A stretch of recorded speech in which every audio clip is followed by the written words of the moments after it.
everybody, and welcome back to another episode of the Yogi Podcast. Today, I have an amazing podcaster who has not one, but two, and she's also been in the entertainment industry for 10 years. So go ahead and share a little bit about yourself, Jay Ashley. Hi, yes, thank you for having me. Yeah, it's been a journey. When I kind of think back that I've been in the industry for over 10 years, I'm like, oh, okay. I definitely made the shift, the pretty significant shift from athletics into entertainment. Was really on the tennis track and was thinking about being like sports management. Like that was originally my major before I switched Right. it to production. And yeah, in college, switching over to communications and doing a lot of production and things like that, I really found my passion for doing a lot of stuff behind the camera. When I was a kid, I used to do some acting, so I was in front of the camera, so I was kind of aware of it. Yeah. But really, in college, getting behind the camera and understanding all the different roles and things like that really fueled my passion to kind of being like, okay, cool, I'm good at this. I like this. Like, okay, I see what we doing. So has growing up in New York kind of fueled that creativity, or where did you think that, oh, I want to get into communications now kind of came from? Very interesting. Obviously, New York is such a creator hub, right? There's so many talented people that have come out of there. In New York, I was so surrounded by athletics. I was a tennis player. I was spending easily 6 hours a day on a tennis court. My weekends, I was traveling to tennis tournaments. So I spent a lot of my time in New York on the athletic side of things. But having so many friends in the industry, right? Like I said, like I knew a lot of friends from actors, comedians, stand up. Like I knew so many people in the industry, so I was kind of always around it. I kind of always kind of knew it, but it wasn't anything I was pursuing until college. And then when I made the shift, it was very much like just learning that there's like a whole hub of nerds behind the scenes, because like all of my experience with creators at that point had basically just been like actors, right? And so like I didn't know that you had like lighting directors and that, like I just didn't know all the complexities behind it. Like I knew that people had jobs and they did the things, but I just didn't really have any like purview into it. So it was really in college, and I switched over into creativity. And then obviously being in college where we're all kind of doing similar things, you're hanging out with people with similar majors, things like that. I definitely got to meet a lot more creatives in different capacities, that you have a lot more logistical or just this and that and not just acting. And really opened my eyes to honestly a whole new career path, because that was my thing with being on the creative side. I was just like, it's so unstable. There's so much that like you don't have control over. And as a little bit of a control freak, people who work with me know, I'm like, I don't know. I can sign up I for agree that. with that a little bit. And so I personally think I approached it pretty smartly in terms of going into entertainment, where I said, okay, check this out. You can't do anything without a camera. You can't do anything without the like I tried to identify the elements that you can't do without. And I learned them. And so my very first thing into the industry was really kind of like learning camera. And I AC'd a bit and things like that, getting on set more, stuff like that. And yeah, and obviously being in school, learning it in a more traditional sense, and those networks there. But yeah, it was just a really eye-opening experience to kind of be like, wow, there's a whole world behind the scenes that makes what you see on screen happen, and everyone is very skilled in what they do to do that. I love that. So how did you get from New York to LA? What was the journey for that? I joke and I say I accidentally moved to Los Angeles. It was very swift. So actually, I got casted, which is crazy because I wasn't really looking for acting stuff, but I was casted as a tennis player on a TV show. And so that was why I moved out here. And so it was like, you start on this date. And I said, okay, cool. And I booked the flight 2 days before. And that's how I ended up in California. It was right when we had like a slew, it was like in February. So it was right when we had like a slew of rain and we shoot outside and whatever. So the slew of rain, they kept canceling the shoot, kept canceling the shoots. And well, they kept pushing back the shoots. And then the show itself got canceled. And they were like, well, you know, if the show's canceled, there's no point in introducing a new person. We're going to be gone. And I was like, so why am I in California? So I was ready to hop back on a plane and go back to New York. I was like, nope, trying to get out. And then I was like, you know what, Jay, you were planning to be here for at least a certain amount of time. Just hang out, see what happens, whatever. And now I'm over a year here. I've stuck around. I've always kind of been like, okay, cool.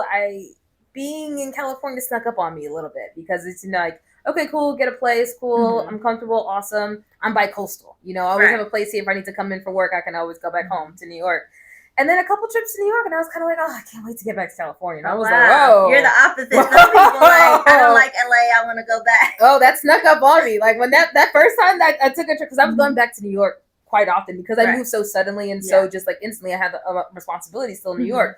So I was going to New York at least once a month for a couple of months. Yeah, that's very frequent. And there was I think like 2 months where I was taking 2 trips in that time. And that flight, which is not horrible, but when you do it often, it's like, it's a long flight. 5 hours. Yeah, it's a long flight. And so I remember I came back to California and I told everybody out east, I was like, check it out. Unless it's an emergency, I'm not coming back out here for a minute. I was like, I just need to not be on a cross-country flight mile credit card. Oh, girl. So it was interesting because I was like, y'all, I'm not coming out here for a minute. And it was a good while before I went back. And it just felt more and more comfortable. And even now I'm at the place where, like I said, I've been here a little bit over a year and I'm kind of like, I don't want to be like, oh, California's home, like I'm a Los Angeles girl, but at the same time, just like, it feels so different. It feels so welcoming. I've kind of established a life here that is a little bit different. Like the vibes and people ask me all the time, what's better in New York? And I'm like, they're different places. Right. They both have plus and minuses, whatever.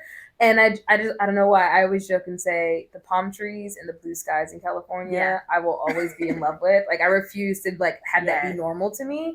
And in New York, it's a different kind of beauty, but I'm just like, we don't have palm trees out there. No, that's true. Yeah. There's no palm trees in New York. The palm trees and the sunsets. I've actually always said this. I always think that the West Coast has had better sunsets, and I think because the sunsets on the West. But it's really starting to feel home for me. So I'm really trying to.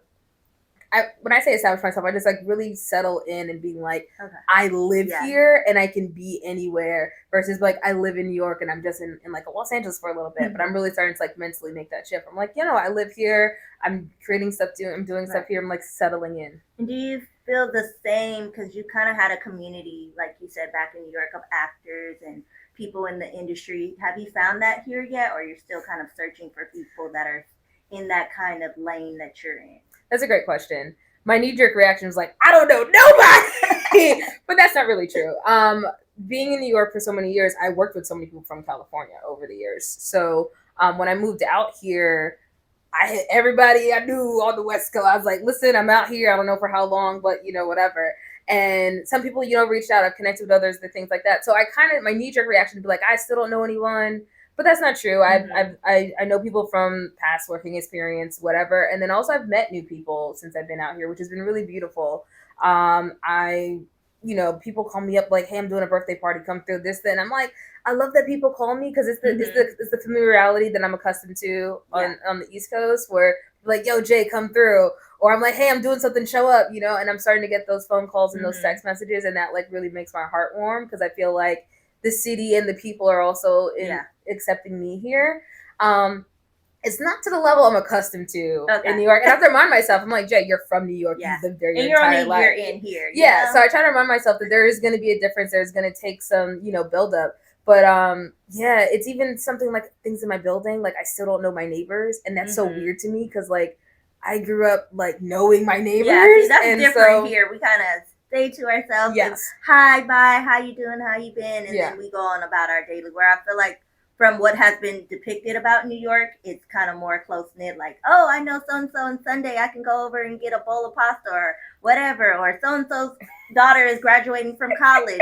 Let's throw her a little party. Like, but here it's kind of like, if I want to get to know you, I will. If I don't, we both just going our way, living in the same building. It's interesting you say that because I feel like in California, I feel like people need to know you. And is very different from New York and the East Coast. I feel like 50 Cent has talked about it a lot. And it's very true. Like people in Los Angeles will be like, okay, cool, like, let's connect, whatever. And they have no intention of doing it. Like none. And that's the thing that irritates me as a New Yorker because I'm like, if you don't mean it, don't say it. Yeah, don't we have a lot of that. Yes, and so that is something that's very annoying. And I also try to remind myself, and I try to be very clear when I say that, and in my experience with that, is being like, I don't get that feeling from native California because Californians be like, that's not us. That's not us. Here. Yeah, they give us a bad rap. So I always make it clear and be like, it's the people living in Los Angeles that often aren't from Los Angeles, fellow transplants. And that's the energy you come from, because I feel like you come here for a reason, and you want to move and shake with all the people, and you want to be one of the mover and shakers. And if you're not a part of that category, if you're not a part of that equation for them, they're like, I don't need to move and shake with you. And I'm just like, then just be like, I don't. And as New Yorkers, we'll just tell you, like, no, thank you. No. And it's funny because every person that I've interviewed so far is not an LA native. They're from other places, and I said they have that kind of same grit that I still have. Even though I'm from here, they still have that, like, I want to work with you. I want to hustle. I want to bustle. Whereas LA is like, maybe I'll do it, maybe I won't. They're kind of like, yes, no, 1 foot in, 1 foot out, whereas other people's like, I'm jumping in with her. It's interesting because a lot of the LA natives that I've met aren't even in the industry. And that is like so astounding to me, because I'm like, it's in your backyard. But at the same time, I'm like, in New York, not everybody I know is in the industry, and most people I do know are not from New York. They moved there for it. So I definitely understand it. A few of the natives I know that are in the industry are doing it more so as a surplus. Like, they have regular, I hate to kind of say the word regular jobs, because people in the industry, it is your career. But in the terms of just like more of a clock-in type job, and then they'll do like photography on the side or other things like that, writing and stuff like that. So it is very interesting. I'm very much still like trying to navigate the landscape and the norms, and especially the social norms in Los Angeles. But for the most part, I feel like I get up, I go somewhere, I bump into cool people, and I kind of just let that live. They're authentic, interactions, and I try to keep them within my circle and within my, because, I'm like, hey, we bumped into each other. We cool. I'm cool. Like, I don't have no problems. And I feel like that's something that's a little bit different. People don't necessarily foster like authentic interactions. And I'm just one of those people, I don't know if that's an East Coast thing or just a me thing, but I'm like, if we interact and it feels authentic, I don't understand why we don't keep it going. And that may not be like, oh, I want to have coffee with you next week. Setting up coffee dates is a whole it's a whole thing out here. And it's funny because I've set up so many, I think I've been on one. Oh, wow. So it's a whole thing, and I'm just like, I don't even like coffee like that, but whatever. But when I interact with people, I'm like, hey, let's find a way to find a way to get back into each other's orbit some way, somehow. Yeah, and the one thing I want to kind of tie in that's been said a lot on TikTok, even with posting, but just in general with people, it's a lottery ticket. So when I put out, hey, I'm working on this podcast, I might have got 50 responses, maybe half kind of responded back, but then from that half, maybe 10 were probably excited to do it and really was like, okay, let's go full for it. So that's how I am as a person. It's like, okay, I'm gonna put everything out there, and whatever comes back to me is meant to be. So whoever's been here so far is meant to be here. Who hasn't made it yet, well, maybe one day. But hey, you're episode number 4, so hey, you're doing good. Yeah. But let's also talk about more about your podcast. What got you into podcasting? So my first podcast, I co-host and co-produce it with my friend from college. Her name is Chelsea, and our podcast is very book-centric, and it's called The Lone Limit Podcast. We drop whole episodes on YouTube and usually clips on social media. I met Chelsea in college, and it was funny because like when I met her, I had no idea she was going to be so important in my life, like professionally, but also like friendship. I've been rocking with her for a good while now, and I remember when I met her in college, we didn't have actual classes together, but we had one class where we like intersected. I was working the class as like a studio assistant because I used to work for the studio at the college, and she was in that class. And I remember coming across her, and I remember being like, she's someone I want to work with at some point. Like, I was like, she's that good, And I love that we've, years later have done that. And so we've done some short films together. We've done other like writing issues, things together. And so I joke on our podcast about this, that she swindled me into doing the podcast. She hates when I say What did she say? How did she get you to do it? The way I say that she did it is that she was like, hey, you want to do a podcast? And I was like, I don't do podcasts. And it's not to be dismissive, but for me, I was just like, I don't watch podcasts. It's not my preferred like way of consuming content. So I'm like, who am I to make one if I don't watch them, or listen to them? Like, that was my like mentality. And then so she basically kept asking me like kind of strategic productionist questions about how I would produce it if I did it.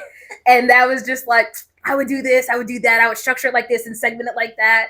And then by the time she asked these questions, like, we produced the podcast. And I was like, and she's like, see, it's ready. Are you ready to do it? And I was like, exactly. I feel like I've been hoodwinked and swindled. we are both avid readers and we talk about books all the time anyway. And so it's kind of just like bringing other people into the conversation because there's sometimes we read different types of books. Right. So it's conversation like we're talking to each other as friends and venting, but we have no idea what the book is because neither the other one didn't read it. So we wanted to like find a way to kind of bring other people into our book reading experience and share those stories with each other. If you like them, if you don't, whatever. And the introduction to that was quite interesting. We started a year ago now, so we're on season 2 of our podcast, and it was something where I jumped into it accidentally, and I'm very happy I did. It's one of those things where I'm just like, I'm happy I said yes to this. Doing a podcast with your best friend is so fun. That is the truth.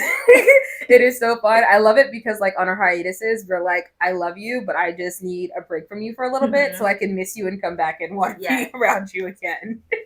So do you focus mainly on Black authors, or what kind of books do you really like, oh, this is a book I need to talk about or share with other people? Great question. So we are actually going to the Black Romance Book Festival that's happening in Atlanta. And when we decided to do that, we said, okay, cool. We want to make sure that we're reading authors that are going to be at this event. So in this particular case, obviously Black romance authors, Black authors. We have several books that we picked from authors from there. Some new titles and new authors that we never read, and some popular ones that we're like, okay, cool. Let's circle back with a new book that they're releasing. Okay. So it is not exclusive, but we do predominantly try to lead on things that represent us in some way. We do read a lot of female authors. We do read a lot of Black authors, but we are open to other things. Like we did a thriller the other day. We did a banned book in a recent episode. We like to be inclusive. You know, like I think we're both Black women, and for the most part, that we read that a lot, and we're like, we love that, but we also want to feel like, okay, cool, we do read other things too. We want to keep the door open, but we do want to make sure that like our people is feeling welcome and loved in our little corner. So what's one book you've read that, oh, I'm surprised I like that book? Like maybe from the cover or the title, you weren't really feeling it, but then once you started reading it, you're like, oh, this is good. Oh my God, we have so many episodes, and now on the spot, I'm trying to think which one. The one that kind of jumps out to me that I was surprised about, there's probably a few, but more of a recent one was Natasha Bishop's Only for the Weak. It's funny because this is all jumped up to be like one of my favorite books, and it was I remember we pitched this book to each other to read it because we have a relatively democratic way of picking books for the podcast, and I remember this came up as a book to read for a good while, and for a couple episodes I was like, no, I just can't. It's too emotional. Right. The reason why I thought it was emotional is because like reviews were coming in like, oh, there's such heavy family drama, all these things like that, and I was just like, I want to read it, but I'm not trying to be sad. Yeah. And then when we got into it, I was like, who was reviewing this book? And it's now one of my favorite books. You can't always go based on reviews, people. I'm always wondering, like, get two different options. Get two different perspectives and feel for it.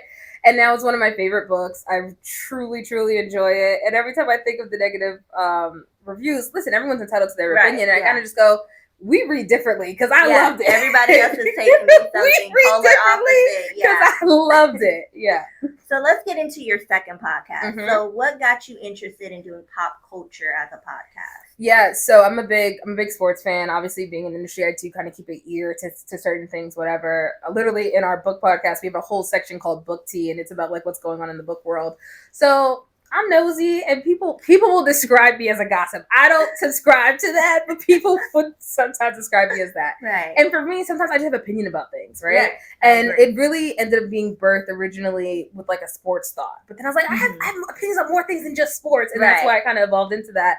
But really what it was funny because there was a couple times that I would get like super duper like sports breakdown in our book podcast, and she was like, Jay, this is not ESPN. Get your life together. Right. And so I was like, I need an outlet for it. Exactly. And that's where Yell Respectfully came up. It was originally birthed from me watching sports and yelling at the screen.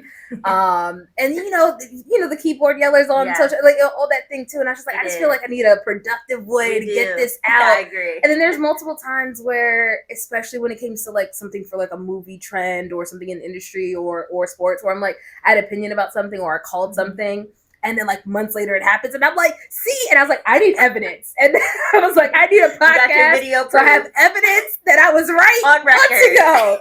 Yeah, and so literally like this, it's just me yelling at a microphone about whatever it is I watched. So what's on the story TV. that like you heard it and you just said, I need to instantly get on the mic, like something from either this year or last year, like, this is really something I need to talk and touch on? The Luka Doncic trade for the Lakers and the Mavericks. Mm-hmm. When that happened, I was like, where my mic at? Yeah, it was huge. Yeah. I'm a big sports fan. Funny enough, even growing up in New York, I've been a Lakers fan since I was 3 years old. Yeah. So as a Lakers fan, yay. Which I'm surprised because most New Yorkers do not like Lakers. Listen, I grew up in the Kobe and Shaq era, so me too. So that was automatic for me. And then as an athlete, I like winning, and Lakers. This is why I need them to win another ring because I can't have the Celtics with the current title having the most winning franchise. Right. So I need the Lakers to catch back up. Come on. Lakers are winners, you know what I mean? Yes. And so being a New Yorker, I'm a Knicks fan, but I always say I'm a Knicks fan by birthright because we ain't won nothing in like the longest time. Mm-hmm. Doing great, doing well. We'll probably win this NBA series here, playoff series, but we ain't getting a chip, and I know that. So I'm like, let's go. But like I said, I have been a Lakers fan for a very long time. That trade was one of the ones I was like, I have to talk this out, and it was just mind-boggling to me.